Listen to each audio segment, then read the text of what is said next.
최신 재테크 트렌드를 다루는 하우머니 시간입니다. 고금리에 최근 부동산 시장 관망 심리가 커지는 모습입니다.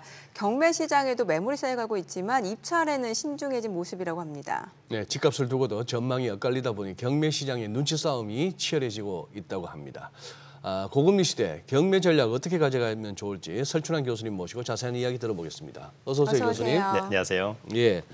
이제 주택담보금리 상단이 이제 7%도 돌파했다는 소식도 들리고요. 이 좌우지간 이 고금리가 어쨌거나 여기 뭐 부동산 시장, 금융시장 할 것 없이 이렇게 영향을 끼치고는 있습니다. 네. 자, 매매 시장 거래량 줄고 뭐 강남에도 뭐 몇만 채 뭐 매물이 나왔다 이런 얘기 나오는데 이게 아무래도 경매 시장에도 영향이 있겠습니다. 오히려 이제 사실 그 일반 매매 시장이 좀 주춤할 때 경매 시장은 오히려 또 많은 사랑을 받는다라고 하는 아이러니가 있습니다. 여전히 그 많은 투자자와 실수요자들은 좀 저렴하게 낙찰을 받겠다 이런 분들이 많이 있는 것 같습니다. 실제로 이제 경매를 통해서 시세보다 좀 저렴하게 낙찰받을 수 있다고 한다면 지금의 금리는 충분히 감내할 수 있다. 이러한 수요자들이 상당히 많다라고 하는 점이 있는데요. 그 이유는 최근에 이제 이를테면 서울의 아파트에 경매 진행 건수 약 한 209건 정도가 나왔었는데 그중에 한 59건 정도가 낙찰이 됐는데 평균 입찰 경쟁률은 5.4대 1, 낙찰가율은 한 84%가 되었는데요. 역시 이제 경기도하고 인천 같은 경우도 낙찰가율은 한 80% 초중반에 기록했습니다만 여전히 입찰 경쟁률은 한 8.4대 1 또는 8.6대 1. 따라서 이제 입찰 경쟁률을 보면 여전히 저가 매수 수요는 또 상당히 많다라고 하는 점이 있고요. 최근에 이제 이슈가 됐던 서울 편입 이슈가 됐던 김포시 같은 경우에 앞으로 이제 경매 아파트 물건이 상당히 많이 나오고 있는데 요즘에 또 문의 전화가 또 상당히 많이 오고 있습니다. 정말로 서울로 편입될 거냐, 아파트 가격이 어떻게 될 거냐 그런 점도 좀 주의해서 보면 좋을 것 같습니다. 네, 지금 보니까 서울 아파트 경매 진행 건수 자체가 이제 200건을 훌쩍 넘었다고 하는데 7년 3개월 만에 가장 많은 수치라고 하는데 그럼 앞으로 좀 경매로 넘어오는 그런 물건들이 더 많아질 수도 있다라는 관측이 나오나요? 일단 여러 가지 좀 대내외 변수가 첫 번째는 이제 고금리가 여전히 좀 장기화되고 있다라고 하는 점, 두 번째는 이제 경기 침체 우려가 있고 마지막으로는 부동산 시장의 어떤 불확실성. 또 하나 중요한 것은 많은 사람들이 여전히 지금의 아파트 가격이 결코 싸지 않다라고 하는 그런 인식이 또 상당히 팽배해 있다. 그래서 기본적으로는 일반 매매가 원활하게 이루어지고 있지 않은 상태에서 경매 물건은 앞으로 계속 증가할 것으로 보입니다. 특히 이제 2021년도 그 하반기부터 급락한 아파트, 그러나 이제 최근에 V자 반등을 기록했습니다만 지금은 이제 오히려 가격이 뜨면서 매도 물량이 많이 증가했습니다.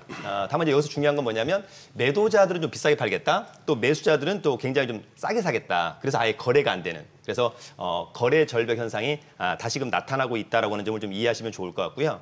또 하나 중요한 것은 일반 매매가 원활하지 않다라고 한다면 사실 앞서 얘기한 여러 가지 어떤 경기 침체 또 고금리 장기화 이런 것들로 인해서 돈을 빌린 차주들이 버티기 어려운 상황이다. 그렇다라고 한다면 앞으로 특별한 어떤 호재 또는 특별한 모멘텀이 없다면 경매 매물은 많이 증가할 것으로 보입니다.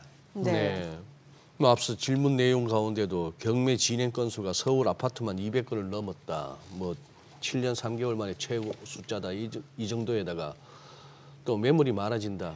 뭐 어쨌거나 경매에 내놓을 정도로 뭔가 이렇게 급박해졌다는 것이고 경기가 안 좋다는 것을 의미하기도 하는데 그렇다면 어쨌거나 이번 기회에 이 경매로 내 집 마련 기회를 갖다 노리는 분도 많을 텐데 막상 그런데 저기 법원에 가면은 구경꾼이 더 많다는 얘기는 또 어떤 배경이? 실제로 이제 법원에 가보면 입찰자는 얼마 안 되는데 사실 뭐 꽉 찬 그런 경우도 상당히 많았었거든요. 그렇게 놓고 본다면 실제로 법원 입찰 법정에 구경꾼들도 상당히 많다. 특히 이제 뭐 경매 학원 등에서 수강생들이 법원 견학을 하러 오는 분도 많고 또 사전에 이제 입찰하기 전에 분위기를 좀 보기 위해서 오시는 분들도 상당히 많다라고 되어 있습니다. 다만 앞서 얘기한 것처럼 서울과 경기, 인천에 아파트의 입찰 경쟁률이 서울 같은 경우는 아까 5대 1이 넘었고 경기도와 인천 같은 경우는 이제 8대 1이 넘었습니다. 따라서 여전히 싸게 낙찰을 받겠다라고 하는 수요는 상당히 많이 있다라고 하는 점을 여러분들이 꼭 좀 기억을 하시면 좋을 것 같은데 다만 이제 약간 아쉬운 것은 많은 투자자분들이 이런 아파트에 대한 입찰 경쟁률은 상당히 높은데 반면에 아파트를 제외한 나머지 물건들이 별로 인기가 없다. 가령 빌라 같은 경우가 지난달 이제 서울 같은 경우가 진행 건수가 무려 1,259건. 아파트에 비해서 거의 6배 정도 많은 거거든요. 네. 예. 그런데 입찰 경쟁률은 2.6대 1밖에 되지 않습니다. 또 낙찰가율도 한 71%밖에 되지 않는다. 따라서 부동산 투자자분들도 여전히 부동산을 편식하고 있다. 예, 아파트는 먹고 싶어하고 나머지 분들은 그다지 썩 좋아하지 않는 그런 이제 이유는 아파트 같은 경우는 추후에 어쨌거나 매매 차익 이것도 기대할 수 있지만 언제나 맘만 먹으면 쉽게 매도할 수 있습니다. 네, 네. 뭐 이를테면 가격을 좀만 내려놓는다면 네. 반면에 이제 빌라나 이런 것들은 시세 파악도 어렵고 실제로 매도할 때 환금성 상당히 어렵다. 이런 부분들도 감안하고 있는 것 같습니다. 네, 뭐 결국에는 경매 시장에서도 눈치 싸움이 계속해서 이어지고 있다라는 건데 낙찰을 받아도 이제 걱정인 게 또 대출이 필요한 경우 있잖아요. 모두가 뭐 현금으로 다 본인 현금으로 하는 건 아니니까 네. 고금리 자체가 좀 부담일 것 같아요. 네, 일단은 고금리 자체가 상당히 부담으로 작용하고 있다라고 좀 보면 좋을 것 같고요.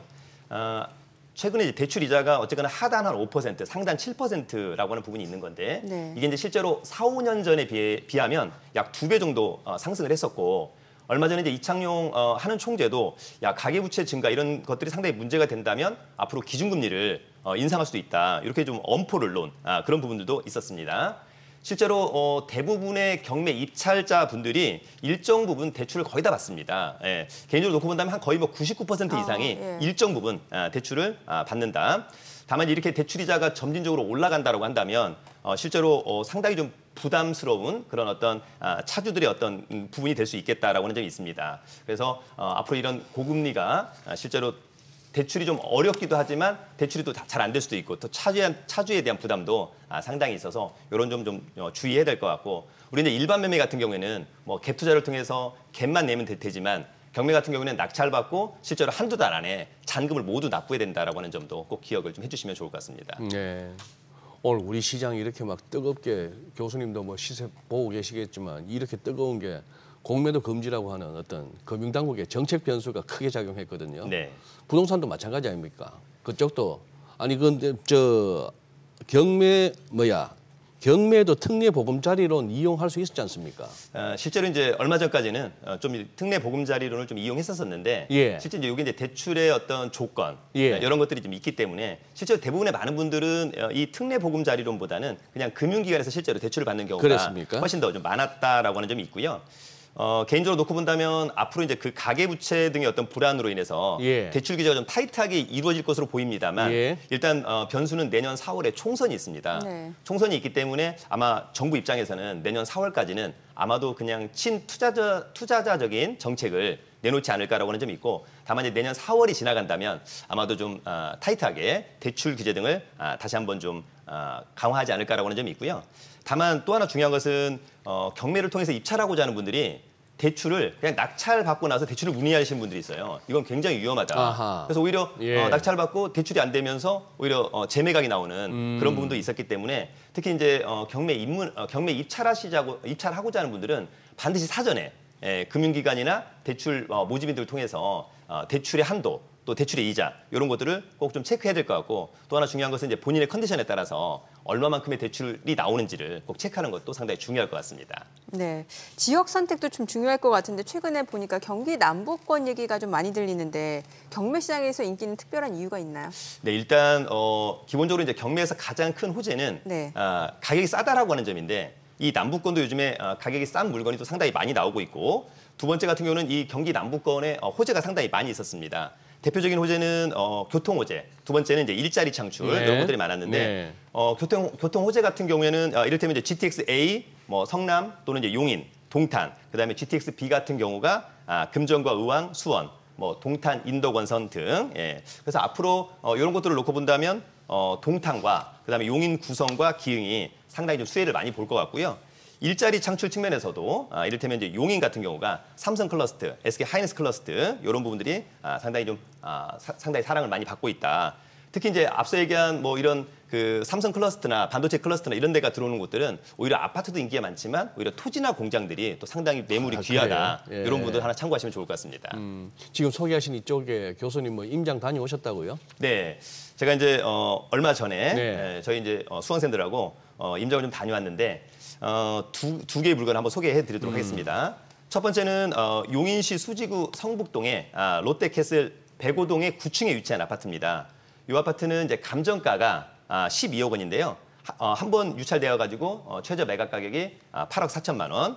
현재 시세는 한 10억에서 10억 8천만 원 정도 하고 있더라고요. 현재 소유자가 점유 사용하고 있고 현장에 가서 다시금 그래도 이제 물건 분석과 권리 분석을 해야 될 것 같은데 일단 이 지역이 인기를 끌었던 이유 중에 하나는 원래 여기가 이제 예전에는 지하철역이 없었습니다. 근데 신분당선 성북역이 도보 7분 거리에 생겼고 또 성북역 근처에 롯데몰이 생기면서 주거지로서 상당히 좀 각광을 받고 있고 또 이 아파트 바로 앞에는 근린공원이 있어서 매력적인데 더불어서 지금 이제 권리 분석은 화면을 한번 잠깐 보시면 우리가 이제 이 매각 물건 명세서를 통해서 권리 분석하면 되는 거거든요. 그래서 지금 저기 언급된 최선순위 설정 2020년 10월 19일자 근저당권 말소기준거지라고 하는 건데 밑에 조사된 임차인에게 없다는 것은 낙찰자가 특별히 떠안을 임차인이 없다는 거고 그다음에 그 밑에 특별한 커멘트가 없어요. 커멘트가 없다는 것은 권리상의 문제는 없다. 그래서 이건 이제 법원이 만든 건데 이 사건은 특별한 권리상의 문제는 없지만 그래도 당신이 다시 한번 물건 분석, 권리 분석을 했으면 좋겠다. 이렇게 좀 이해를 하시면 좋을 것 같습니다. 그러니까 법률상 문제는 없기 때문에 현장 가서 시세만 파악해서 적절한 가격에 입찰을 하시면 좋을 것 같고요. 두 번째는 화성시 동탄을 다녀왔습니다. 그래서 화성시 영천동의 동탄파크 이지도원 308동의 6층에 위치한 아파트인데 이 아파트는 감정가가 6억 2천만 원입니다. 전용 면적 25평이니까 한 번 유찰된 가격이 4억 3,400만 원. 상당히 매력적인데 현재 시세가 한 6억 2천에서 6억 7천만 원 정도 하고 있습니다. 이 지역이 인기를 끄는 이유는 추후에 SRT, 그다음에 GTX, 동탄역이 생기면 마을버스로 한 5분 거리, 입지가 상당히 좀 좋고요. 근처에 또 동탄역, 롯데백화점이 있고 주변에 공원도 많고 초등학교, 주변 인프라도 상당히 좋다. 앞으로 이제 동탄역 근처에 개발 호재가 또 상당히 많기 때문에 사람들한테 상당히 좀 각광을 많이 받을 것 같고요. 역시 이제 이 사건의 이제 권리 분석도 한번 잠깐 보시면 기본적으로 이제 더불어서 여기 좀 보시면 어쨌거나 최선순위 설정, 근저당권, 그다음에 임차인의 전입 신고가 느려요. 최선순위 설정 일자보다. 그렇다면 특별히 문제 없고 그 밑에 특별한 코멘트가 없다라고 하는 것은 이 사건에 권리 분석 전혀 문제가 없다. 그래서 여러분들이 다시 한번 현장 가서 임장해서 지역 분석, 물건 분석해서 적절하게 입찰하면 좋을 것 같고 끝으로 여기 화성시 동탄역 가장 가까운 동네가 청계동하고 오산동이거든요. 여기는 이제 매물이 없다라고 하는 정도 참고하시면 좋을 것 같습니다. 네, 오늘 내용 잘 들었습니다. 고맙습니다. 네, 고맙습니다. 감사합니다.